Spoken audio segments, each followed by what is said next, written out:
नमस्कार विद्यार्थियों, स्वागत है आपका ओनली यूपीएससी पर। यह है आपके इतिहास की क्लास।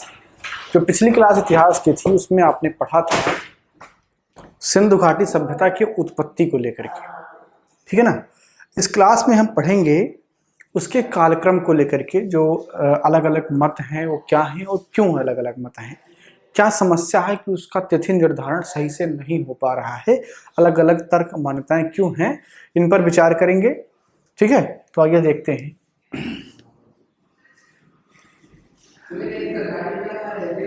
कालक्रम,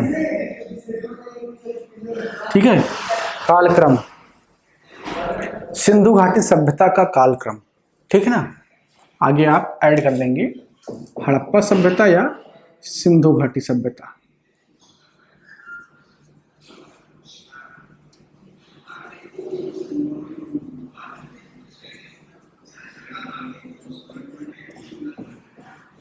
ठीक है ना। चलिए अब देखते हैं। तो इसके कालक्रम के निर्धारण में समस्या है, और समस्या है इसीलिए विवाद है। दो प्रकार की समस्याएं सामने आती हैं। पहली जो समस्या है वह ये है कि लिपि को पढ़ा नहीं जा सका। लिपि का ना पढ़ा जाना। सिंधु घाटी सभ्यता को आद्य ऐतिहासिक में हम पढ़ते हैं, और आद्य ऐतिहासिक उस पीरियड को कहते हैं जिसमें लिपियां तो विद्यमान होती हैं लेकिन उसे पढ़ा नहीं जा सका। ठीक है ना। तो हड़प्पा सभ्यता में लिपि थी लेकिन उसको पढ़ा नहीं जा सका, इसलिए इसको आद्य ऐतिहासिक कहा जा रहा है। और यही इसके कालक्रम के निर्धारण में एक समस्या का कारण भी है। ठीक है, अगर लिपि का ज्ञान होता, इसकी लिपि का ज्ञान होता, तो हम कहीं से कुछ लिखा पाते और ये अनुमान लगा पाते कि उस वक्त के लोग कब तक जो है उनकी उत्पत्ति क्या है। दूसरा जो समस्या है वो है लंबवत उत्खनन। लंबवत उत्खनन ये दूसरी समस्या है। लंबवत उत्खनन क्या है समझ लीजिए। जैसे जब खुदाई होती है किसी स्थल की तो लंबवत इस तरीके से की जाती है। तो जब हड़प्पा के स्थलों की खुदाई होती है तो जो पहला उनको मिलता है जो है लेयर, वो होता है हड़प्पा सभ्यता का। ठीक है ना। किसका मिलता है? हड़प्पा सभ्यता का। अब हड़प्पा सभ्यता क्या है? अपने आप में शहर है, एक नगर है। तो नगर जो है अचानक तो बन नहीं गया होगा, उससे पहले कुछ और रहा होगा, यानी कि उससे पहले अर्धनगर रहे होंगे। ठीक है, उससे पहले ग्रामीण बस्तियां रही होंगी, तभी तो बाद में वो नगर बन गए। लेकिन समस्या ये है कि जैसे इस स्थल के नीचे की खुदाई करते हैं तो यहां पानी मिल जाता है, जल। अब पानी की वजह से इसकी खुदाई गहराई में नहीं हो पाती है। अगर इसकी खुदाई लंबवत हो पाती, पानी ना मिलता, तो हम यह अनुमान लगा पाते कि जो ग्रामीण थे उनका वो कब से कब तक थे, जो अर्धनगर बना वो कब बना, हड़प्पा सभ्यता कब विकसित हुई, ये कालखंड हम आसानी से निर्धारित कर सकते थे। अब चूंकि होता क्या है कि जैसे जैसे मानव का विकास हुआ, परते दर परते जो है चीजें दबती हुई चली गई। इसका आप एग्जाम्पल ऐसे समझ सकते हैं, अब अपने आसपास के घरों का अवलोकन कीजिए। जो घर अपेक्षाकृत पुराने होते हैं वह आपको जमीनों दोष नजर आते हैं।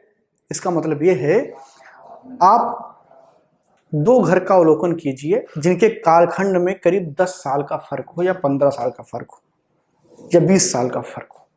आप ये स्पष्ट देख पाए होंगे कि जो पुराने घर हैं उनकी जो जमीन है वो नीची है अपेक्षाकृत, और जो नए घर हैं उनकी जो जमीन है वो अपेक्षाकृत ऊपर है।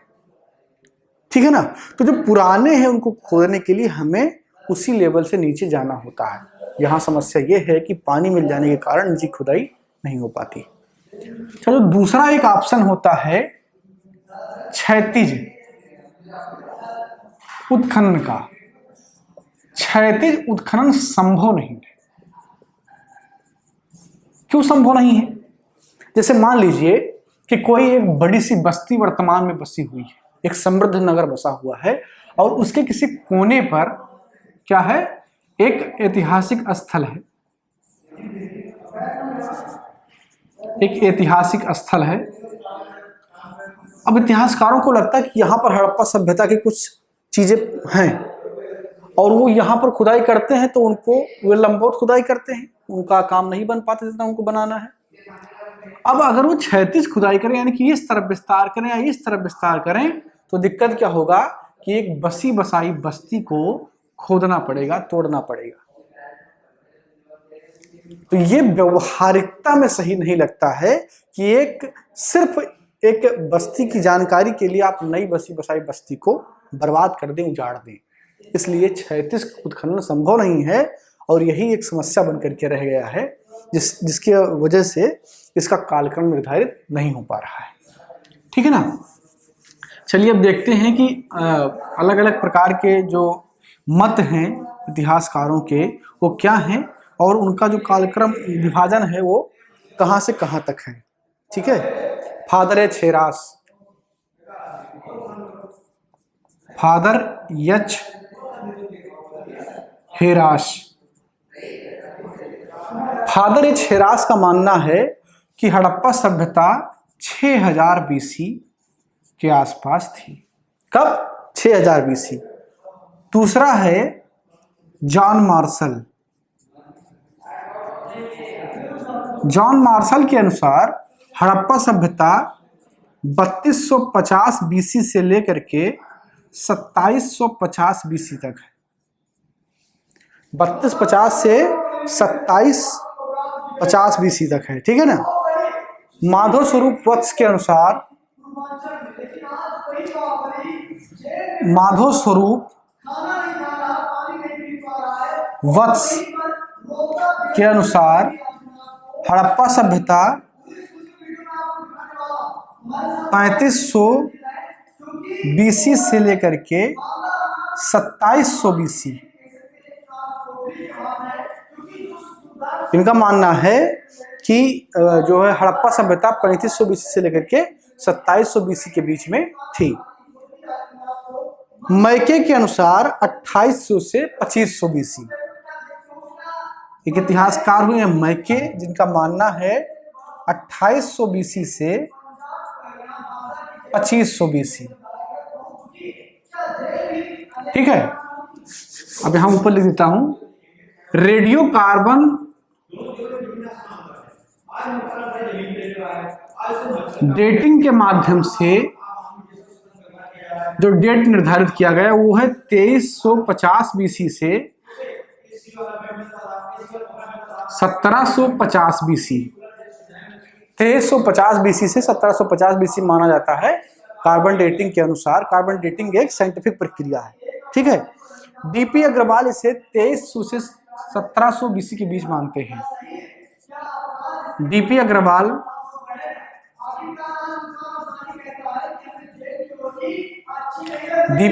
इसे 2300 से 1700 बीसी के बीच मानते हैं। 1700 बीसी, 1700 बीसी। फेयर सर्विस इसे 2000 से 1500 बीसी मानते हैं। फेयर सर्विस एक इतिहासकार हैं जो इसे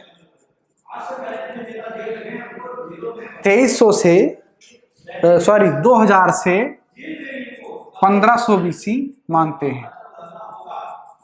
तो इस प्रकार आप देख सकते हैं कि अलग अलग इतिहासकारों का मत अलग अलग है। अब इसमें आपको याद जो रखना है वो रेडियो कार्बन वाला याद रखना है, जॉन मार्शल का पूछा जाता है कभी कभी, ये याद रखना है, और ये फेयर सर्विस और डीपी अग्रवाल। इतना आप ध्यान रखेंगे तो आपको जो है परीक्षा में दिक्कत नहीं होगी, और अगर आप सबका याद रखते हैं तो बहुत अच्छी बात है। ठीक है।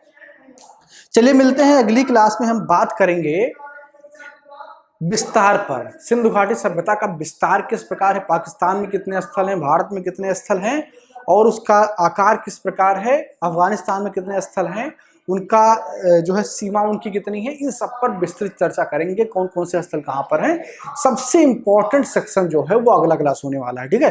तो उसको जो आप बिल्कुल देखिएगा, मिस मत कीजिएगा। चलिए मिलते हैं अगली क्लास में, बात करेंगे विस्तार पर। धन्यवाद। मैं मानस मिश्रा, द न्यूज ओशन का मैनेजिंग डायरेक्टर, आपके लिए एक ऐसी पत्रिका पहली बार आई है जो सिर्फ सच दिखाएगी। कृषि कानूनों पर मचा है घमासान, हो रही हैं मनगढ़ंत बातें। मैं अंकित मिश्रा, पढ़िए मेरा आर्टिकल इस मैगजीन में फैक्ट के साथ। यूपीएससी के एस्पायरेंट समझे हर मुद्दों को गहराई में जाकर के। इस नए लेख में आपको मिलेगा नए संसद भवन के निर्माण से संबंधित सारी जानकारी। मैं विशाल यादव, अब तक आप लोगों ने हमें टीवी पे देखा, लेकिन अब हमारे लेख आपको दिखेंगे इस मैगजीन में। मैं Ranjit Prasad, reporter the news ocean. हम आपको दिखाएंगे किसान आंदोलन के बीच में जिहादी कांड। सब्सक्राइब करें द न्यूज ओशियन, खबरों का समंदर।